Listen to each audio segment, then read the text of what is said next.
هو الذی جعل الشمس ضیاء، وہی ہے کہ جس نے جو سورج کو بنا دیا چمکدار، چمکتا ہوا، والقمر نورا، اور چاند کے اندر بھی نور رکھ دیا، وقدرہ منازل۔ یہاں ذرا نوٹ کر لیجئے کہ سورج چونکہ خود اس کے اندر جو کمبسچن کا عمل جاری ہے، اور اس کے لیے وہاں پر جو لفظ آیا ہے وہ سورج کے لیے وہ ضیاء ہے، لیکن یہی روشنی اگر کہیں ریفلیکٹ ہو کر آئے گی تو وہ نور کی شکل میں ہے، اور یہ ہمیں معلوم ہے کہ چاند کی روشنی اور سورج کی روشنی میں بڑا بنیادی فرق ہے، اسی لیے قرآن مجید نے بھی دو مختلف الفاظ استعمال کیے۔ هو الذی جعل الشمس ضیاء والقمر نورا، اس کی اپنی چمک ہے اور یہاں وہ ریفلیکٹڈ روشنی ہے۔ وقدرہ منازل،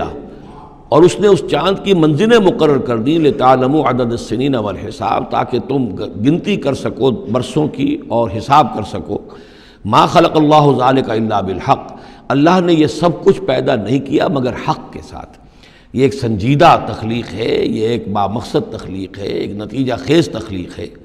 یفصل الآیات لقوم یعلمون، اور وہ تفصیل بیان کرتا ہے اپنی آیات کی ان لوگوں کے لیے جو علم حاصل کرنا چاہیں۔ ان فی اختلاف اللیل والنہار، یقیناً رات اور دن کے عدلنے بدلنے میں،